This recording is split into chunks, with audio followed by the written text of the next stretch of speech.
Okay, so I'm going to walk through quickly how to create a contract from MLS and Transaction Desk, as well as give the Reader's Digest version of how I present the contract. From the MLS, from the listing that you want to submit an offer on, select Transaction Desk. Now, it may have you sign in, but if you're already signed in, it may be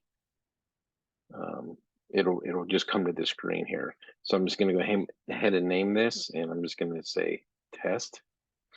I'm going to use my standard buyer template. I'll refer you to the other video I did with regards to getting your Transaction Desk templates set up. I believe I did that with Travis probably 2 weeks ago. And today is the March 28th, by the way, 2023. This will walk you through. I typically skip through all this details. Contacts is where you're going to be able to go ahead and include an existing contact, create a new transaction contact. So I'll just create a new one for my buyer. We're going to call him Big Money. And the email I will use is mine, because I don't think I've used this in here before. I hit save. And then obviously you can add more contacts if you like. It's going to already pull over the listing agent. See here, First Stream Realty is male, is the seller. The listing agent is Raul. So this is the individual that you're going to go ahead and email the offer to. Forms, they're all preloaded due to the template that I had made. We're going to come in here. Now, remember the difference between documents and forms. Forms are fillable forms that you create. Once you sign them, they're going to come down here into the Documents tab. So I'm going to go to the Forms section. These are my forms. I want to include the buyer advisory, real estate agency disclosure, and election buyer. So I just want to make sure everything is in here. I'll just go to the purchase contract to start filling this out.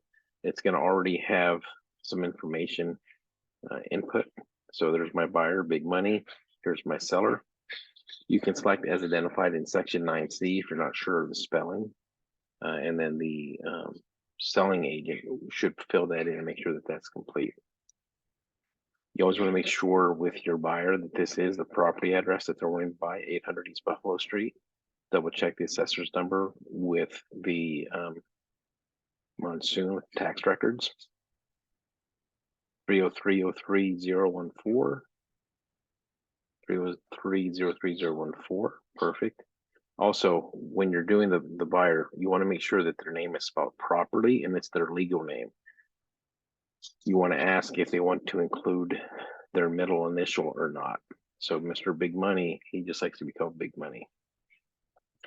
Legal description will come in as well, but that's going to be here in your MLS under the Monsoon tab. You can either use, I always use the abbreviated legal description because there's always more information than the full legal description. So this property is on the market for $399,990. I'm just going to go ahead and make it easy. My buyer wants to offer $400,000. We're going to put $2,000 down for earnest deposit. He's going to be coming in, let's just call it 10% just to make it easy, additional funds. In other words, his down payment.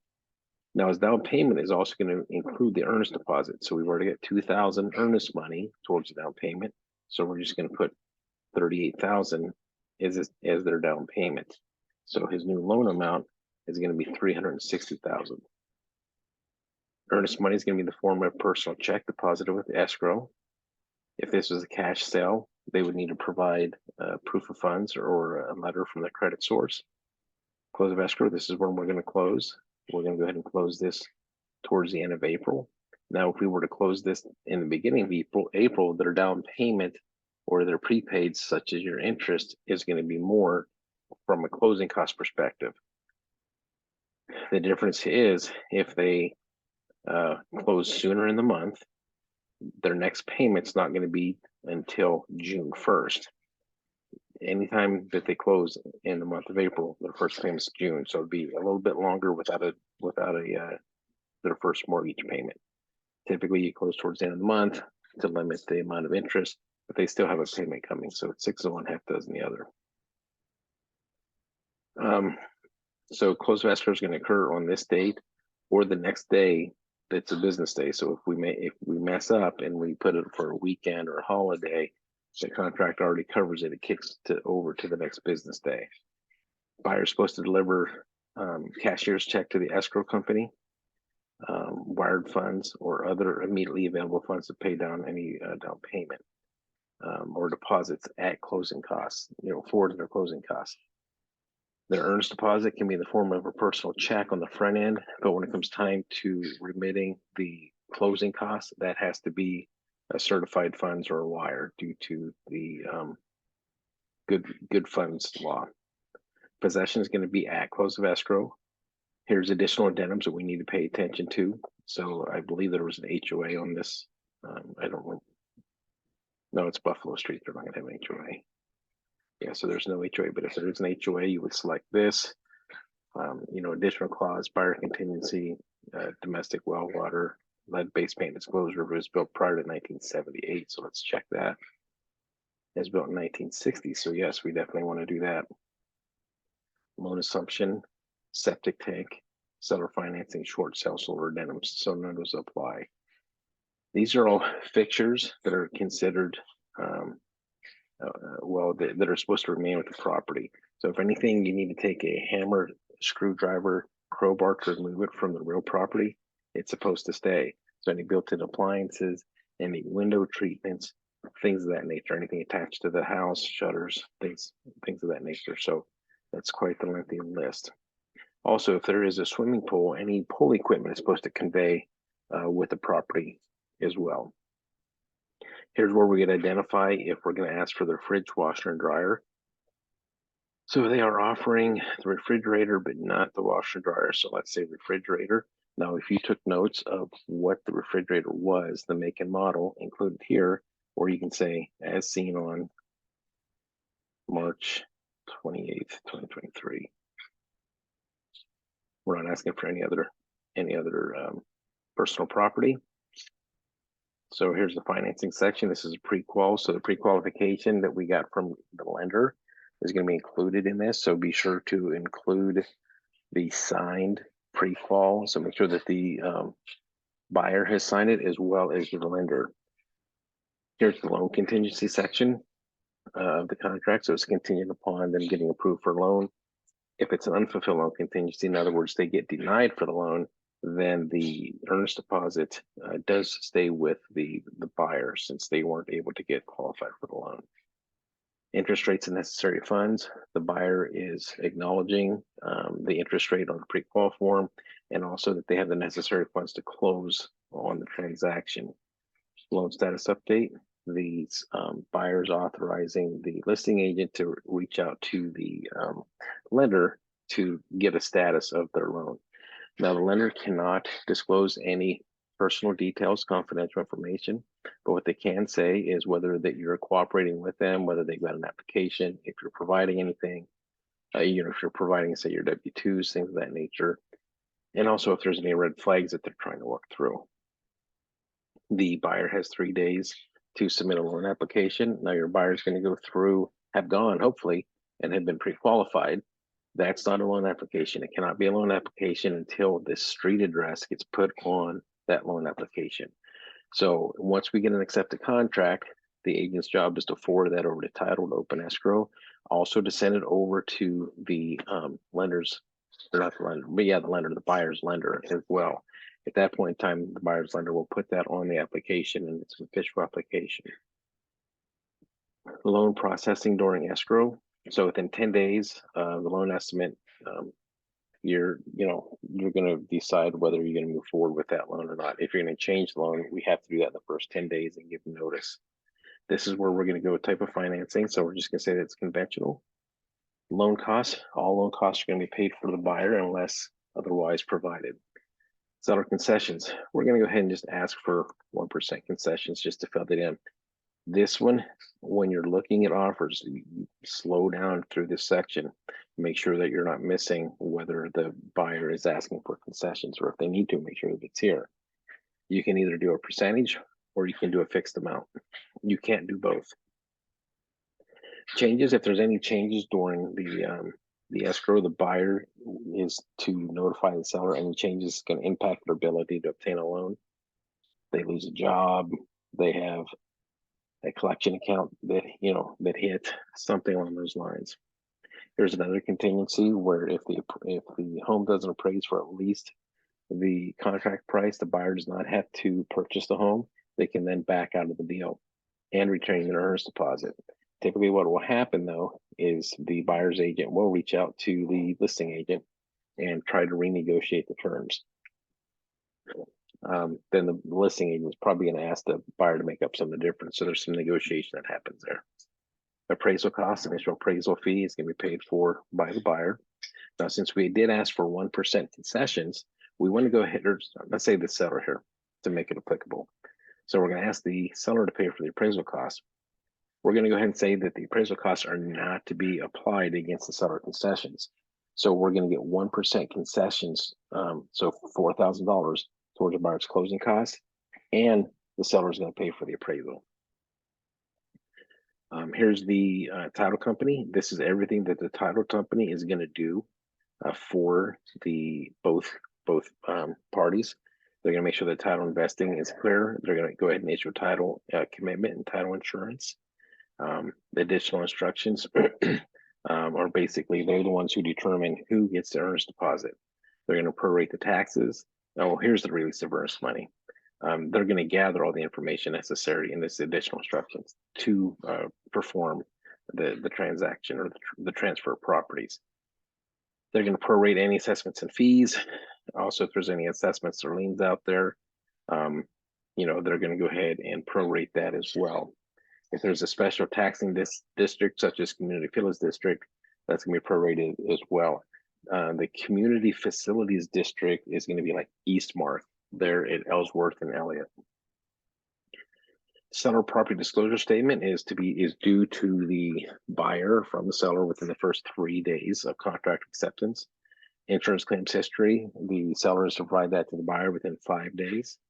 The foreign seller, we should know whether it's a foreign seller or not, because FERPTA may apply. If FERPTA applies, contact your escrow company. There's going to be a holdback period that may or may not apply, but just get with get with title and they'll walk you through that. Lead-based paint disclosure. Now they should have provided lead-based paint disclosure in the documents tab, and I don't see it here, so we're going to have to do that. So the house was built prior to 1978, and we're going to say that they are going to provide us with the lead-based paint within 5 days of contract acceptance. We do not want to select this one because then that puts a liability back on us. And then obviously have them initial with the appropriate section here. Only initial one of these, not both.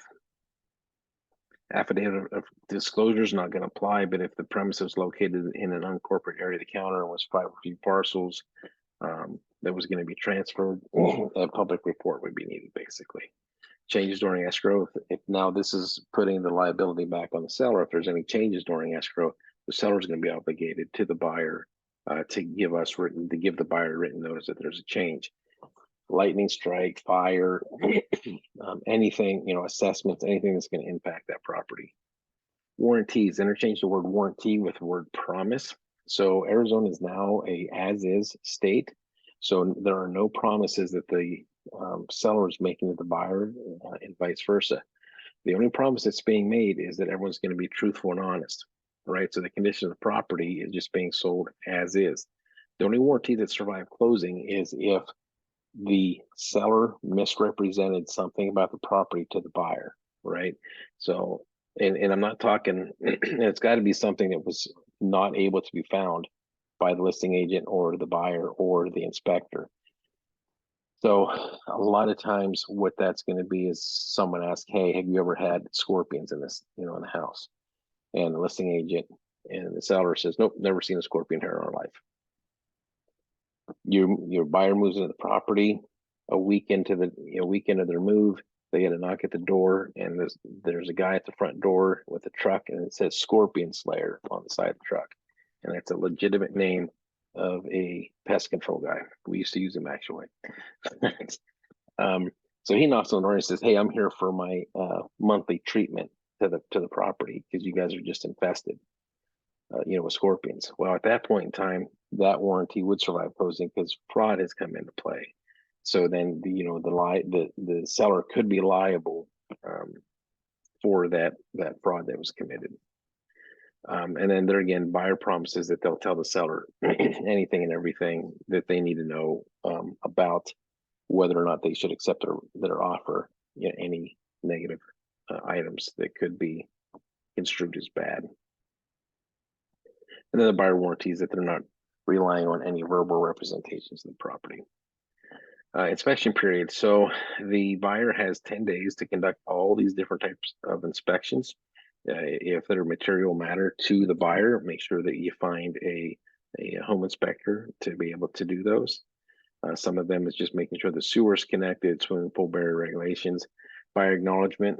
Buyer recognizes and acknowledges and agrees to hold us brokers harmless because we're not qualified licensed contractors. So if we walk into a room and we see a fan hanging by two electrical lines or two, just a wire, and we say, "Oh, that's not that big of a deal."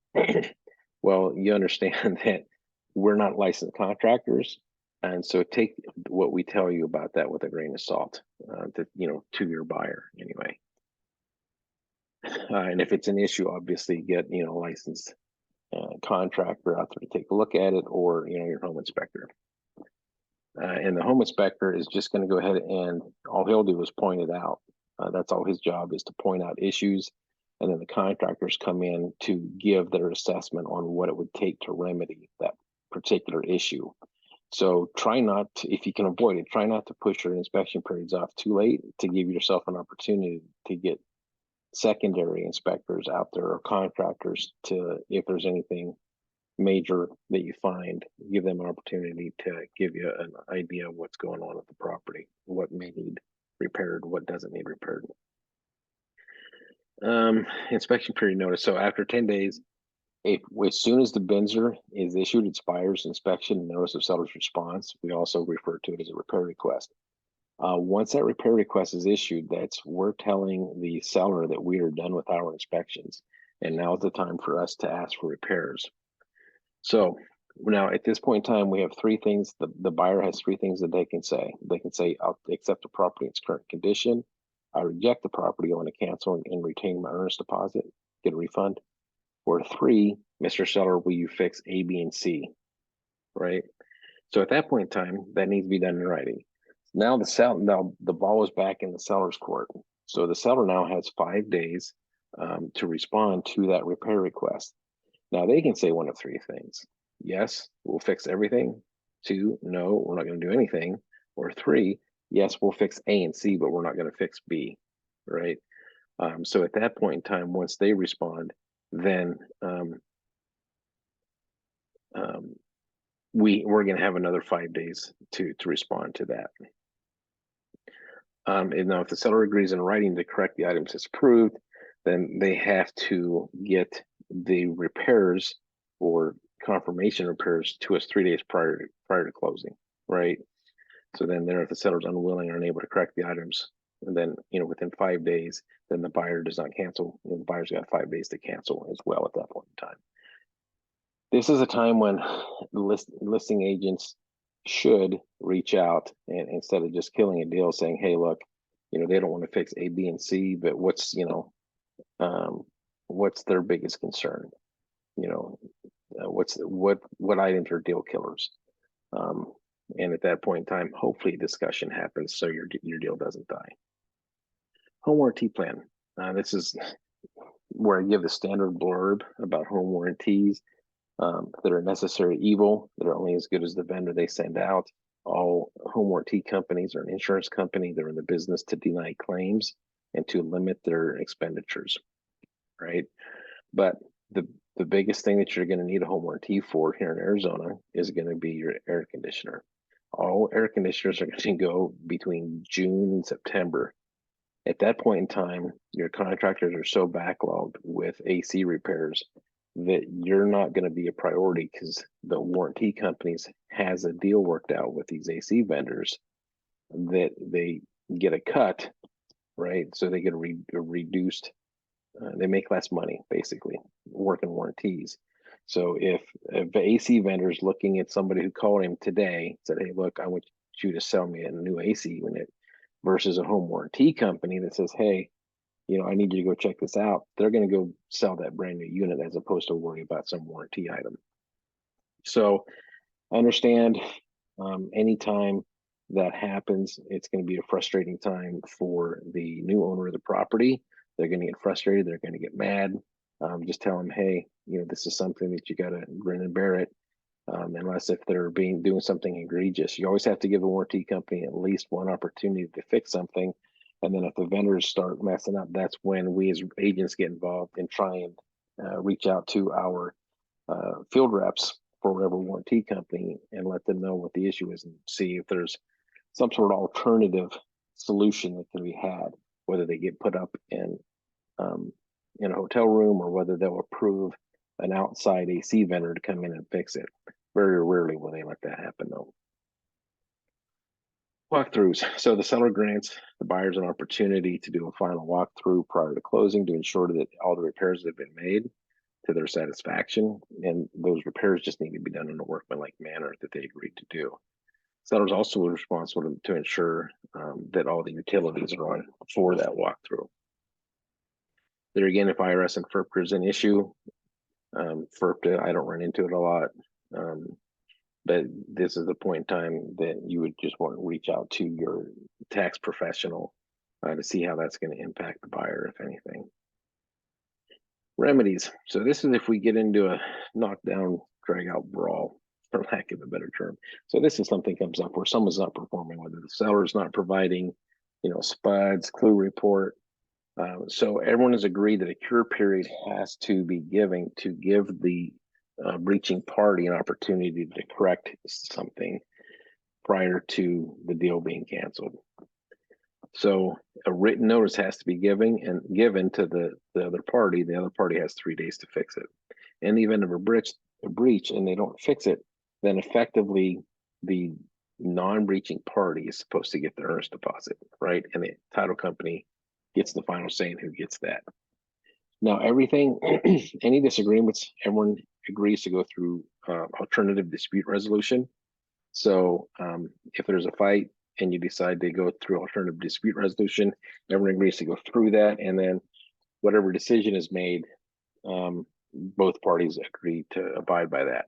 Now, the only thing that doesn't have to go through alternative dispute resolution is something that can be handled in small claims court. Small claims court handles anything less than $3,500. Attorney's fees and costs, effectively, loser pays attorney's fees. If there was any additional terms that your buyer needed, this is where we'd write them. Risk of loss, this is just telling the seller to maintain insurance. Permission, buyer and seller give permission for the both agents to advertise how awesome they are that they were involved in that transaction. Arizona law effectively is supersedes anything that is contradicted by this contract. Time is of the essence. So if your buyer needs to get something to the lender, they'll be able to do it. Compensation, buyer and seller understand that both agents are being compensated. Copies and counterparts, everyone agrees that a copy is as good as if it's an original signature. A counterpart is if you get two different signatures on two different pieces of paper. That's a counterpart. Everyone agrees that's as if it's on the same page. All days are counted as calendar days, not business days. Calculating time periods, day one is always tomorrow. Entire agreement, anything that points back to this, such as addendums, therefore becomes part of the entire agreement. Subsequent offers, buyer understands that the seller can take backup offers. Cancellation, anyone who wishes to cancel needs to do so in writing. And then notice is if there's a deadline, the form of notice is when a fax is sent or when an email is sent, notice has been given to the other party. Both parties agree to hold harmless both brokers if there's any financial loss or anything along those lines. In terms of acceptance, typically you want to give somebody, 24 hours. So now be mindful because you need to know your buyer's schedule to see if they're going to be able to get to it. So let's just say, Mr. Big Money, I'm like, hey, Mr. Big Money, you know, I'm going to give these guys a deadline of tomorrow at 6 o'clock. Are you going to be able to sign this here in the next hour or two? And they'll say yes or no. And knowing Mr. Big Money, time is money to him, so he's probably got better things to do. So you're going to go ahead. All this is already going to be pre-filled out for you. I don't know why I'm in the second position, but whatever. And then it's also going to go ahead and pull in the seller's information. Now there again on your template that you did, here's the buyer section. Make sure it's selected buyer and do a courtesy to the seller. And as far as agency is concerned, make sure that seller is checked. So I'm going to save and exit it. Now I'm going to go ahead and set up, I'm going to set up my signing session. I always select these. They're again in the order that I want my buyer to look at them. So I always put the buyer advisory in first, agency disclosure second, purchase contract. Oh, I need to add lead-based paint to this one. So let's add lead-based paint. It's a sale, so we'll add that. Let's see if I need to change anything here. So as far as lead-based paint is concerned, when you go over this with your buyer, basically let them know lead-based paint is bad, don't eat paint chips. So make sure this buyer is checked here, that you have a 10-day opportunity for it, right? For your inspection. Now, very, very important here, guys. This listing agent and cooperating agent, you have to sign and you have to initial. This is like a $5,000 or $10,000 fine for missing an initial per initial on this page. Very important that you don't forget to sign here and don't forget to initial here. Staying with your buyers. And Mr. Big Money decides he wants to get Mrs. Big Money in the picture, come back and revisit this lead-based paint addendum, right? And make sure that they initial here as well and sign. Okay. But from the seller's perspective, most times this is what you'll see. Sellers got no knowledge and they've got no reports. Make sure that the sellers initial appropriately as well. All right, so we're going to go ahead and get out of here. All right, so back to getting this set up for the signing session. Buyer pre-closing walkthrough. No, not walkthrough. I need the buyer advisory, agency, purchase contract, lead-based paint disclosure. There's no HOA, so let's go ahead and do wire fraud advisory as well, market conditions advisory. So we're going to go ahead and select the basket, hit the send us Authenta-sign.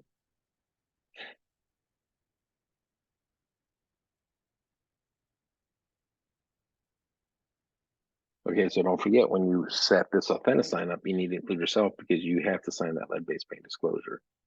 We're going to add participants from the transaction because we already put them in there. So I got Mr. Big Money, I got the buyer's agent.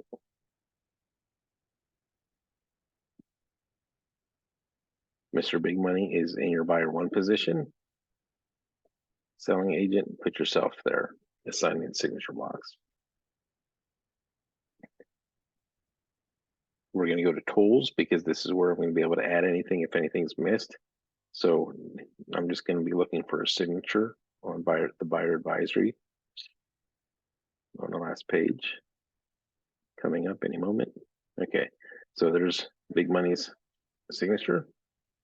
Here's agency, signature and date. Good. So now we're looking for making sure that all the initial locations are filled. Now this is when I take a chance just to kind of run through and just make sure all my data that I input is proper. I'm just going to fly through this for the sake of time, but make sure that you pay attention to all that as well when you're doing signing locations. Remember, we want to remove this one because it was built prior to 78. That was on the lead-based paint disclosure. All right.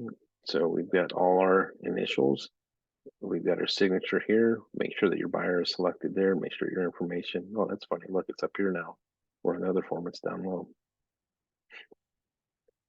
It's placed all for lead-based paint disclosure. Now here under wire fraud, I don't know why it doesn't add it, but so signing field's full name. So this is just going to print his name in there, and we're going to go ahead and select the signature there. Market conditions advisory is kind of reverse. Signing session is up top. and his name goes down below. We're going to select next. So if you want to customize your email, this is where you would customize it. So here's Big Money. Hello, Mr. Big Money. You'd think you'd spend more on the purchase of a home. Just joking, guys. So this is whatever message you want to send them. Hit save, hit send, and then you're done. So once everything is signed, let me get out of here. You'll get emails, right? Once everything is signed. So then you would just come in. I'm going to go into another signing session, just kind of show you where you're going to find your signed documents. So here's an offer that we rejected. Go to documents. Here's the folder, because this is a signed folder. There's your certificates for the sessions, and then here's your signed documents. So I hope this is helpful. If you need anything, feel free let me get out of here. Feel free to reach out to me any point in time. Hey, good luck, guys. Take care. Have a great day.